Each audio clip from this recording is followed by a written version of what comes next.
5 نشانیاں بتاتی ہیں کہ استغفار نے تمہارے دل پر اثر دکھانا شروع کر دیا ہے۔ اور اگر کوئی انسان یہ 5 یا ان 5 میں سے کوئی ایک بھی نشانی محسوس کرے تو اسے سمجھ جانا چاہیے کہ استغفار نے اس کے دل، اس کی روح پر بلکہ اس کی زندگی پر اپنا اثر دکھانا شروع کر دیا ہے۔ استغفار کے اثر دکھانے کی سب سے پہلی نشانی یہ ہے کہ کیا کبھی آپ نے خود سے یہ سوال کیا ہے کہ میں جو روزانہ استغفر اللہ کہتا ہوں، کیا وہ صرف الفاظ ہیں یا وہ واقعی میرے دل تک پہنچتے ہیں؟ میں جو بار بار پڑھتا ہوں استغفر اللہ ربی من کل ذنب و اتوب الیہ، کیا وہ آسمان تک اٹھتے ہیں یا میرے سینے کے دیواروں سے ٹکرا کر واپس لوٹ آتے ہیں؟ ہم سب استغفار کرتے ہیں، زبان عادی ہو چکی ہے، چلتے پھرتے، کام کرتے، گاڑی چلاتے ہوئے استغفر اللہ، مگر کبھی خاموشی میں بیٹھ کر یہ محسوس کیا کہ یہ الفاظ دل کے کسی حصے کو چھوتے بھی ہیں یا نہیں؟ کیا وہاں کوئی ہلچل ہوتی بھی ہے یا نہیں؟ کیا دراڑ پڑتی بھی ہے یا نہیں؟ کوئی زنگ اترتا بھی ہے یا نہیں؟ یا دل ویسا ہی رہتا ہے جیسے پہلے تھا؟ سوچئے، اگر استغفار واقعی معافی کی کنجی ہے اور رب کی رحمت کو متوجہ کرنے والا عمل ہے تو کیا یہ ممکن ہے کہ وہ دل پر کوئی اثر نہ ڈالے؟ اور کیا یہ ممکن ہے کہ بندہ سچے دل سے کہے کہ میں لوٹ آیا ہوں اور اس کے اندر کچھ بھی نہ بدلے؟ نہیں، کچھ نہ کچھ ضرور بدلتا ہے، مگر وہ تبدیلی شور و غل سے نہیں آتی بلکہ وہ اندر کی خاموش تہوں میں اترتی ہے۔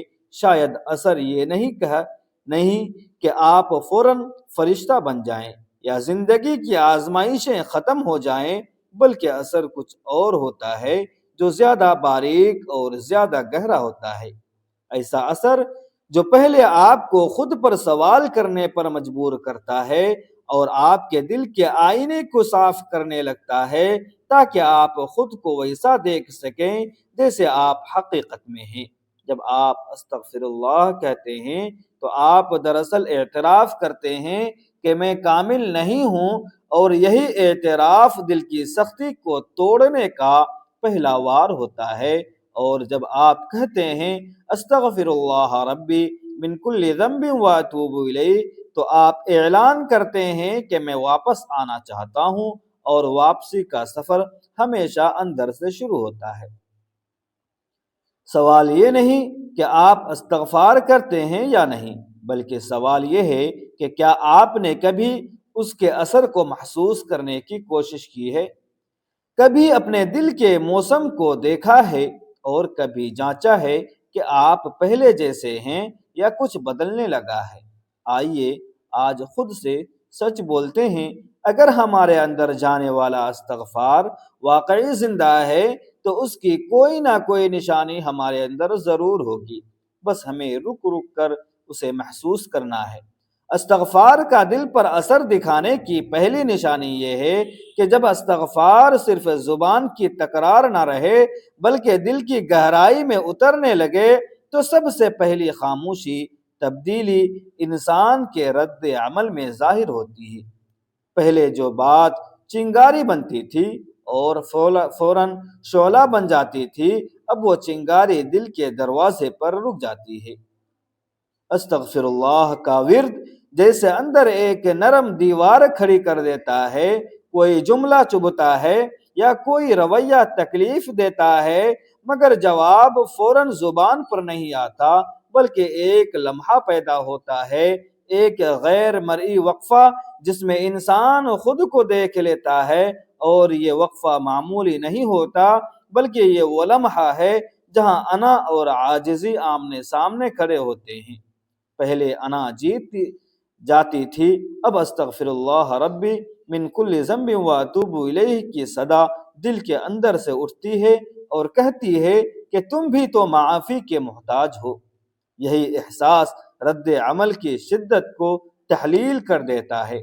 غصہ مکمل طور پر ختم نہیں ہوتا، لیکن اس کی رفتار سست پڑ جاتی ہے، جیسے تیز بہتا ہوا دریا اچانک کسی مضبوط بند سے ٹکرا کر ٹھہر جائے۔ استغفار جب اثر دکھاتا ہے تو انسان کو اپنی کمزوریوں کا شعور تیز ہو جاتا ہے، اور اب وہ ہر معاملے میں خود کو معصوم نہیں سمجھتا۔ اگر کوئی اسے ٹوک دے تو وہ فوراً دفاعی حصار میں نہیں جاتا، بلکہ اس کے اندر ایک خاموش سوال جنم لیتا ہے کہ کیا واقعی مجھ سے خطا ہوئی؟ یہ سوالی کیفیت دراصل دل کی بیداری ہے، کیونکہ جو دل مردہ ہو وہ سوال نہیں کرتا، بلکہ وہ صرف رد عمل دیتا ہے۔ پہلے انسان گناہ کے بعد نادم ہوتا تھا، اب گناہ سے پہلے ایک انجانی سی بے چینی دل میں ابھر آتی ہے، جیسے کوئی اندرونی چراغ ٹمٹما کر خبردار کر رہا ہو۔ کوئی سخت جملہ زبان پر آنے لگتا ہے تو دل کے اندر سے استغفار کی مدھم آواز سنائی دیتی ہے، اور کوئی غلط قدم اٹھنے لگتا ہے تو روح میں ہلکی سی کپ کپی دوڑ جاتی ہے، جو دراصل ایمان کی حرارت ہے جو واپس لوٹ رہی ہوتی ہے۔ یہ کیفیت اس بات کی علامت ہے کہ استغفار نے دل کی سطح پر جمی ہوئی سختی کو نرم کرنا شروع کر دیا ہے۔ رد عمل کی جگہ شعور لے رہا ہے، اور جلد بازی کی جگہ ٹھہراؤ آ رہا ہے۔ انسان اب ہر بات کا جواب دینا ضروری نہیں سمجھتا، کبھی خاموش رہ جانا بھی اسے ہار نہیں لگتا، بلکہ سکون لگتا ہے، کیونکہ وہ جان چکا ہوتا ہے کہ اصل فتح بحث جیتنا نہیں بلکہ دل بچانا ہے۔ جب یہ باطنی وقفہ مستقل ہونے لگے اور غصے کے طوفان سے پہلے ایک لمحہ احتساب پیدا ہونے لگے، تو سمجھ لیجئے کہ استغفار صرف الفاظ نہیں رہے، وہ دل کے مزاج کو بدلنے لگے ہیں، اور یہی وہ پہلی نشانی ہے کہ استغفار نے آپ کے اندر ایک نیا انسان تراشنا شروع کر دیا ہے۔ دوسری نشانی یہ ہے کہ جب استغفار دل میں رچ بس جاتا ہے تو وہ سب سے پہلے انسان کی نگاہ کا زاویہ بدل دیتا ہے۔ پہلے آنکھیں دوسروں کے عیب تلاش کرتی تھی، اب وہی آنکھیں پلٹ کر اپنے باطن کے دریچوں میں جھانکنے لگتی ہیں۔ استغفر اللہ کی تکرار رفتہ رفتہ ایک آئینہ بن جاتی ہے، جس میں دوسروں کے چہرے نہیں اپنا باطن دکھائی دیتا ہے، اور انسان چونکنے لگتا ہے کہ جس خامی پر وہ دوسروں کو ملامت کرتا تھا، اس کی جھلک خود اس کے اندر بھی موجود ہے۔ یہ کیفیت تب پیدا ہوتی ہے جب استغفار صرف ہونٹوں کی حرکت نہ رہے، بلکہ شعوری اعتراف بن جائے۔ من کل ذنب کہتے ہوئے دل میں یہ احساس جاگتا ہے کہ خطا کا امکان ہر لمحہ میرے ساتھ ہے، اور یہ جملہ انسان کو اندر سے نرم کرتا ہے۔ وہ خود کو معصوم مطلق سمجھنا چھوڑ دیتا ہے، اور جب خود کو بے خطا سمجھنے کا غرور ٹوٹتا ہے تو دوسروں پر تنقید کا نشہ بھی اترنے لگتا ہے۔ پہلے کسی کی لغزش دیکھ کر زبان بے ساختہ حرکت میں آ جاتی تھی، تبصرہ، طنز یا دل میں برتری کا احساس فوراً ابھرتا تھا، مگر اب ایک نیا احساس درمیان میں آ کھڑا ہوتا ہے، اور دل آہستہ سے کہتا ہے کہ تم بھی تو معافی کے طلبگار ہو۔ یہ آواز بلند نہیں ہوتی، مگر اثر گہرا چھوڑتی ہے۔ زبان رک جاتی ہے، لہجہ نرم ہو جاتا ہے، اور فیصلہ سنانے کی عجلت کم ہو جاتی ہے۔ استغفار کا یہ اثر انسان کو جذباتی طور پر زیادہ بیدار کر دیتا ہے، اور وہ سمجھنے لگتا ہے کہ ہر شخص اپنی آزمائشوں سے گزر رہا ہے، جیسے وہ خود اپنے کمزور لمحوں میں اللہ کی رحمت کا محتاج ہے، ویسے ہی دوسرا بھی ہے۔ اس ادراک سے دل میں ایک عجیب سی ہمدردی پیدا ہوتی ہے جو تجربے سے جنم لیتی ہے، کیونکہ جو شخص روزانہ اپنے گناہوں کا اعتراف کرتا ہے وہ دوسروں کے گناہوں پر سنگ باری نہیں کر سکتا۔ اب انسان اصلاح کے نام پر دوسروں کو نیچا دکھانے سے گریز کرتا ہے، اور نصیحت بھی کرے تو دل کی نرمی کے ساتھ، کیونکہ اسے معلوم ہوتا ہے کہ وہ خود بھی اسی صف میں کھڑا ہے جس میں خطا کار کھڑے ہوتے ہیں۔ جب آپ محسوس کریں کہ دوسروں کی غلطیوں پر دل میں سختی کی بجائے دعا ابھرنے لگی ہے اور طنز کی جگہ خاموشی لے لے، تو سمجھ لیجئے کہ استغفار نے اپنا کام شروع کر دیا ہے، اور یہی دل کی بیداری کی دوسری واضح نشانی ہے۔ تیسری نشانی یہ ہے کہ جب استغفار دل کے اندر اپنا سفر شروع کرتا ہے تو وہ صرف خطاؤں کی دھول نہیں جھاڑتا بلکہ نگاہ کو بھی دھو دیتا ہے۔ پہلے انسان کی نظر بڑی کامیابیوں، نام، مقام اور ظاہری تعریف پر ٹھہرتی تھی، مگر جب استغفر اللہ دل میں اترنے لگتا ہے تو نگاہ کا مرکز بدل جاتا ہے اور وہ حیران چیزوں پر رکنے لگتی ہے جو ہمیشہ سے موجود تھیں مگر محسوس نہیں کی جاتی تھیں۔ یہ ایک نہایت لطیف تبدیلی ہے کہ آپ صبح آنکھ کھولتے ہیں اور معمول کے مطابق دن شروع نہیں کرتے، بلکہ ایک لمحے کو رک کر سانس لیتے ہیں اور دل میں خیال آتا ہے کہ یہ سانس بھی ایک عطیہ ہے۔ آپ پانی پیتے ہیں تو صرف پیاس نہیں بجھتی بلکہ دل میں شکر کی ایک نرم لہر بھی اٹھتی ہے، اور کسی اپنے کی آواز سنتے ہیں تو احساس ہوتا ہے کہ یہ تعلق بھی ایک امانت ہے۔ یہ چونک جانا اور باریکی کو محسوس کرنا اس بات کی علامت ہے کہ استغفار نے دل کی سطح کو شفاف کرنا شروع کر دیا ہے، کیونکہ گناہ دل پر ایک ایسا پردہ ڈال دیتے ہیں جو نعمتوں کو عام بنا دیتا ہے اور سب کچھ ہوتے ہوئے بھی کمی محسوس ہوتی ہے۔ لیکن جب بندہ بار بار اعتراف کرتا ہے کہ یا اللہ میں خطا کار ہوں، تو یہ رجوع دل کے زنگ کو کم کرنے لگتا ہے۔ جیسے شیشے پر جمی گرد صاف ہو جائے تو منظر وہی رہتا ہے مگر دکھائی زیادہ واضح دیتا ہے۔ اب نعمتیں پیدا نہیں ہوتی، صرف دکھائی دینا شروع ہو جاتی ہیں۔ انسان کا معیار خوشی بدلنے لگتا ہے اور دل چھوٹی مہربانیوں پر بھی بھر آتا ہے۔ کوئی مشکل ٹل جائے یا آزمائش میں صبر نصیب ہو جائے تو انسان اسے نعمت سمجھتا ہے اور واقعات کو صرف ظاہری آنکھ سے نہیں بلکہ روح کی آنکھ سے دیکھنے لگتا ہے۔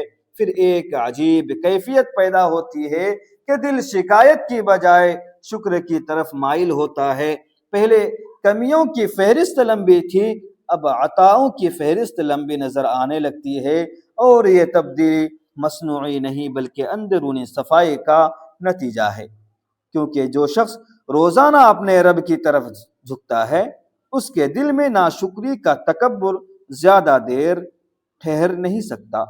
چوتھی نشانی یہ ہے کہ استغفار انسان کے اندر موجود تعریف کی بھوک کو آہستہ آہستہ کم کرنے لگتا ہے۔ پہلے کسی کی تعریف سن کر دل میں فخر کی ایک لہر اٹھتی تھی، مگر جب استغفار باطن میں گونجنے لگتا ہے تو وہی تعریف دل پر ویسا اثر نہیں ڈالتی، بلکہ انسان کے اندر ایک خاموش جملہ ابھرتا ہے کہ یا اللہ، تو میرے ظاہر سے زیادہ میرے باطن کو جانتا ہے۔ یہ احساس انسان کو زمین سے جوڑے رکھتا ہے اور اسے اپنی کمزوریاں یاد آ جاتی ہیں۔ وہ جانتا ہے کہ اس کی حقیقت وہ نہیں جو لوگوں کی نگاہ میں ہے، بلکہ وہ ہے جو رب کی نگاہ میں ہے۔ اسی لیے اب مدح سن کر دل پھولتا نہیں بلکہ جھکنے لگتا ہے، اور وہ اسے اپنی ذاتی کمال کے بجائے اللہ کی پردہ پوشی سمجھتا ہے۔ اسے خوف بھی ہوتا ہے کہ کہیں یہ عزت آزمائش نہ بن جائے، اور یہی خوف اسے اندر سے سنجیدہ رکھتا ہے۔ اب تنقید بھی اسے پہلے جیسی تکلیف نہیں دیتی، بلکہ وہ سوچتا ہے کہ شاید اس میں میرے لیے کوئی اصلاح کا اشارہ ہو، اور یہ رویہ اس بات کی علامت ہے کہ استغفار نے انا کی سختی کو کمزور کر دیا ہے۔ اصل نشانی یہ ہے کہ انسان اپنی حیثیت کو حقیقت کے قریب دیکھنے لگتا ہے، نہ تعریف اسے آسمان پر لے جاتی ہے اور نہ تنقید اسے زمین پر گاڑ دیتی ہے، بلکہ وہ خود کو ایک مسافر سمجھنے لگتا ہے جو ابھی مکمل نہیں ہوا بلکہ سیکھ رہا ہے اور سنور رہا ہے۔ پانچویں اور نہایت گہری نشانی یہ ہے کہ انسان کے اندر کامیابی کا معیار خاموشی سے تبدیل ہونے لگتا ہے۔ پہلے دنیا چمک، نام بنانا اور آگے نکلنا دل کی دھڑکن تیز کر دیتے تھے، اور کامیابی صرف حاصل کرنے کا نام تھی، چاہے اس دور میں روح پیاسی رہ جائے۔ مگر جب استغفار دل کی تہوں میں اترتا ہے تو ترجیحات کی بنیاد ہلنے لگتی ہے، اور استغفر اللہ کی مسلسل صدا اسے یاد دلاتی ہے کہ وہ کامل نہیں بلکہ محتاج اور مسافر ہے۔ اب اسے اپنی حقیقت کا اندازہ ہونے لگتا ہے کہ اصل کمی شہرت کی نہیں بلکہ قرب الہی کی ہے، اور اصل خسارہ ہار جانا نہیں بلکہ اللہ سے دور ہو جانا ہے۔ یہ تبدیلی ڈھول بجا کر نہیں آتی بلکہ باہر سے زندگی ویسی ہی رہتی ہے، کام اور ذمہ داریاں بھی وہی ہوتی ہیں، مگر اندر ایک سوال مستقل بس جاتا ہے کہ یہ سب حاصل کر کے میں کہاں پہنچ رہا ہوں۔ اب کامیابی منزل نہیں بلکہ ذریعہ بن جاتی ہے، اور اگر کوئی کامیابی اللہ کی رضا کے قریب لے جائے تو دل مطمئن ہوتا ہے، ورنہ دل میں ایک خلش پیدا ہو جاتی ہے۔ آخر میں بارگاہ خداوند قدوس میں دعا گو ہیں کہ اللہ تعالی ہم سب کو تمام تر گناہوں سے حفاظت فرمائے، اور اگر انجانے میں کوئی غلطی سرزد ہو جائے تو اللہ تعالی ہم سب کو اخلاص کے ساتھ استغفار کرنے کی توفیق عطا فرمائے۔ اللہ تعالی ہمارے دلوں کو تکبر، غرور، گھمنڈ سے حفاظت فرمائے۔ اللہ تعالی ہم لوگوں کے دلوں کو کینہ، حسد، جلن، بغض، عداوت سے حفاظت فرمائے۔ اللہ تعالی ہم سب کو نبی کریم صلی اللہ علیہ وسلم کی سنتوں پر عمل کرنے والا بنا دے، خصوصاً پنجگانہ نماز باجماعت ادا کرنے کی توفیق عطا فرمائے، اور تہجد کی بھی پابند کرنے والا بنا دے، آمین یا رب العالمین۔ محترم سامعین کرام، ویڈیو اگر اچھی لگی ہو تو ویڈیو کو لائک کریں اور اپنے دوست رشتہ داروں کے ساتھ ضرور شیئر کریں، اور ہمارے چینل AR دینی وائس کو ضرور سبسکرائب کریں۔ خصوصاً اپنے رزق میں وسعت اور کشادگی کے لیے اللہ تبارک و تعالی کے 99 بابرکت ناموں میں سے کوئی ایک نام کمنٹ سیکشن میں ضرور ٹائپ کریں۔ ملتے ہیں پھر اگلی ویڈیو میں، تب تک کے لیے اجازت دیجیے۔ خدا حافظ۔ السلام علیکم ورحمۃ اللہ وبرکاتہ۔